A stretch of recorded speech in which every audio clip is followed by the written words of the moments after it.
क्या हाल चाल भाई लोगों। अभी एक रील देख रहा था श्रीमान विकास दिव्य कीर्ति की।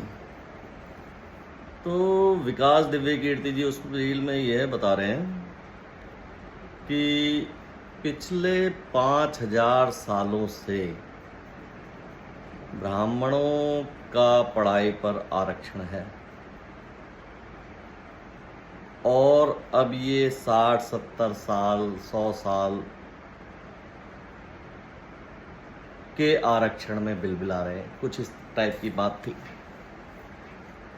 तो वैसे विकास जी बहुत अच्छे शिक्षक होंगे, बुद्धिमान तो हैं ही, क्योंकि उन्होंने यूपीएससी क्लियर करा था फर्स्ट या सेकंड अटेम्प्ट में, गवर्नमेंट जॉब भी लग गई थी, अधिकारी बन गए थे। लेकिन ये ज़रूरी नहीं होता कि कोई कामयाब या सफल व्यक्ति कुछ भी कह दे तो वो सही हो। क्या विकास दिव्य कीर्ति जी ने ऐसी कुछ रिसर्च की है कि पिछले 5000 सालों से ब्राह्मण का रिजर्वेशन था? क्योंकि हमारी पुस्तकें ये कहती हैं जाति कर्म आधारित होती है। पूरी दुनिया में लिखित सबसे पहला कानून जो है, संविधान जो है, वो है मनुस्मृति। पूरी दुनिया का, भारतीयों का, हिंदुओं का तो है ही, सनातन का तो है ही, लेकिन पूरी दुनिया में सबसे पहला लिखित संविधान, कानून, विधि विधान वो है मनुस्मृति। और मनुस्मृति में भी यही कहा गया है कि जातियां कर्म आधारित हैं। और जातियों की भी बात नहीं है, वर्ण की। वर्ण कर्म आधारित है। आदमी जैसा कर्म करेगा, कर्म बदल देगा, उसका वर्ण बदल जाएगा। समझ रहे हैं? कर्म बदल देगा तो उसका वर्ण भी बदल जाएगा। और फिर दूसरी बात ये, विकास जी इतने पढ़े लिखे हैं, इतने समझदार व्यक्ति हैं, तो कोई एक उदाहरण 1000 साल से पहले का ऐसा बताएं जिसमें जाति व्यवस्था थी। 1000 साल से पहले की बात कर रहा हूँ मैं, क्योंकि 1000 साल के बाद बहुत सारी मिक्सिंग हुई, किताबों में भी हुई, हमारे स्क्रिप्चर्स में भी हुई और व्यवस्थाओं में भी हुई। तो कोई ऐसा उदाहरण 1000 साल से पहले का बताएं।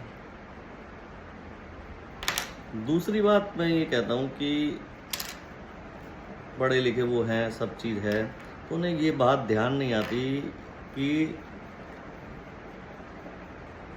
ये जो हमारा देश है, भारत देश, इसका नाम है भारत। ये भारत नाम क्यों पड़ा पता होगा उन्हें, ऑब्वियसली, क्योंकि उनका सब्जेक्ट भी साहित्य ही था। तो भारत देश क्यों पड़ा? भारत देश इसलिए पड़ा, उसके पीछे भी कहानी प्रेम की ही है। और प्रेम, एक राजा को प्रेम हुआ एक ऐसी लड़की से जिसका कोई माँ बाप नहीं थे, वो ऋषि आश्रम में पलती थी। राजा को ऐसी लड़की से, और ये 5000 साल से पहले की बात है, क्योंकि महाभारत काल से पहले की कहानी है ये। राजा दुष्यंत हुए, उनको प्रेम हुआ शकुंतला से, जो शायद कर्णन ऋषि थे, उनके आश्रम में रहती थी और उन्हें वो मिली थी। उसका कोई खानदान, घर खानदान नहीं था पता, वो मिली, ऋषि ने अपने आश्रम में रख ली, उसे पाला पोसा। फिर राजा एक दिन आए, किसी भी कारण से युद्ध में रास्ता भूल गए या जैसा भी कुछ हुआ, क्योंकि 2-3 कहानियां हैं इसमें, एक कालिदास जी ने लिखी है, अभिज्ञानम शाकुंतलम। तो राजा आए, दुष्यंत, राजा दुष्यंत, और वो मोहित हो गए, उनको प्रेम हुआ और उन्होंने गंधर्व विवाह कर लिया। किससे? शकुंतला से। अब इसमें ना तो राजा ने जाति देखी ना लड़की ने जाति देखी, और जब कण्व ऋषि को पता चला तो ना उन्होंने जाति देखी राजा की।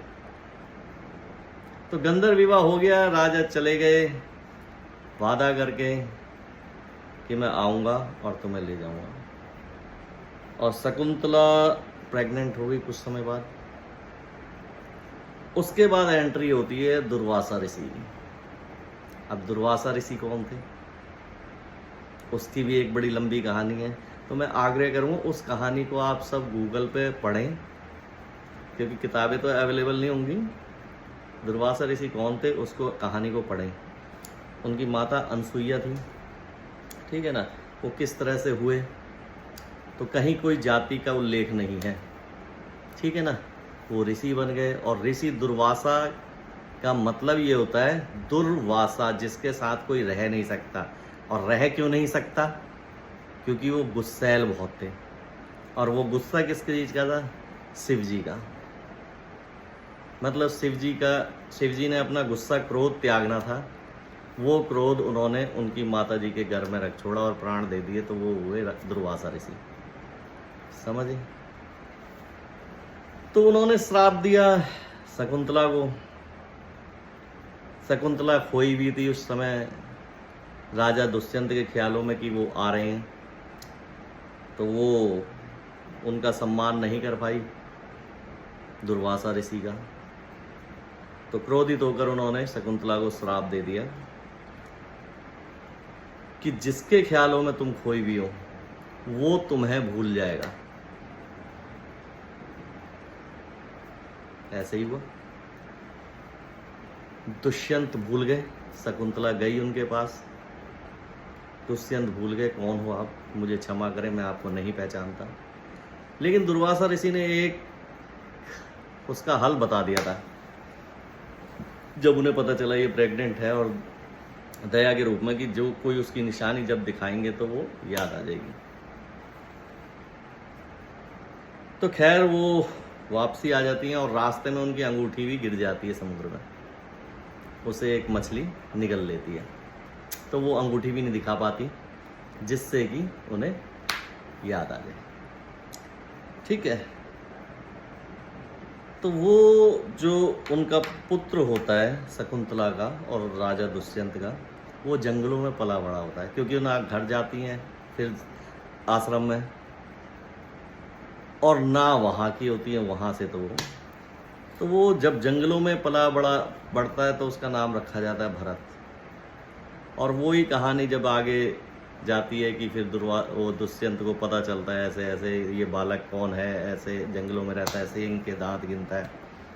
तो इस तरह की मेरा कहने का ये, बाकी कहानी तो बड़ी लंबी है, मैं कभी फिर विस्तार से सुनाऊंगा, लेकिन कहने का मतलब ये है कि इनमें कहीं भी उन्हीं के नाम पे, भरत के नाम पे राजा भारत देश पड़ा, तो यहाँ कहीं भी ना दुर्वासा ऋषि का, ना भरत का, ना किसी में भी जाति व्यवस्था का कोई अड़चन नहीं, कुछ नहीं। तो मतलब मेरा कहने का मतलब ये विकास दिव्य कीर्ति ने किस आधार पे कही ये बात। ऐसे हजारों उदाहरण है, आप महाभारत का देखें, कहीं का देखें, आप हजारों उदाहरण है, रामायण में भी हजारों उदाहरण है कि जाति व्यवस्था का कहीं कोई आरक्षण का कोई मुद्दा ही नहीं था। अगर ऐसा होता तो ऋषि क्यों लाते शकुंतला को अपने आश्रम में। ऐसे हजारों उदाहरण हैं, भरे पड़े हैं, बहुत सारे हैं। जब वाल्मीकि ने रामायण लिखी, अब आप तय कर लो वाल्मीकि ब्राह्मण थे या दलित थे या क्या थे भैया, आप तय कर लो। और ब्राह्मण उन्हें पूजते हैं, मानते हैं, हैं जी। वाल्मीकि ने, ऐसे कई सारे ऋषि हुए जिन्होंने, जो ब्राह्मण घर में कुल में पैदा हुए, लेकिन उन्होंने कर्म ऐसे करे तो वो राक्षस में चले गए, राक्षसों के कबीले में पहुंच गए जी, पक्ष में पहुंच गए। बहुत सारे ऋषि हैं, शायद जैसे शुक्राचार्य हैं, वो राक्षसों के गुरु बन गए जी। उनसे ऐसा बहुत सारी, तो विकास जी कैसे, किन आधारों पे ये कहा मुझे समझ नहीं आई। या तो उन्होंने अपना कुछ पॉलिटिक्स में आने की, अब पैसा बहुत हो गया है उन पे तो पॉलिटिक्स में आने की, या फिर धंधा है पर गंदा है, ये धंधा तो चलाना ही है भैया, तो धंधे के लिए भी कहा होगा, कुछ भी हो सकता है। खैर, विकास जी की बात विकास जी के साथ। मेरा कहना इतना ही है सभी से, थोड़ा सा रिसर्च करें, थोड़ी सी पढ़ें, आंख मूंद कर किसी की बातों पे विश्वास ना करें, ठीक है ना।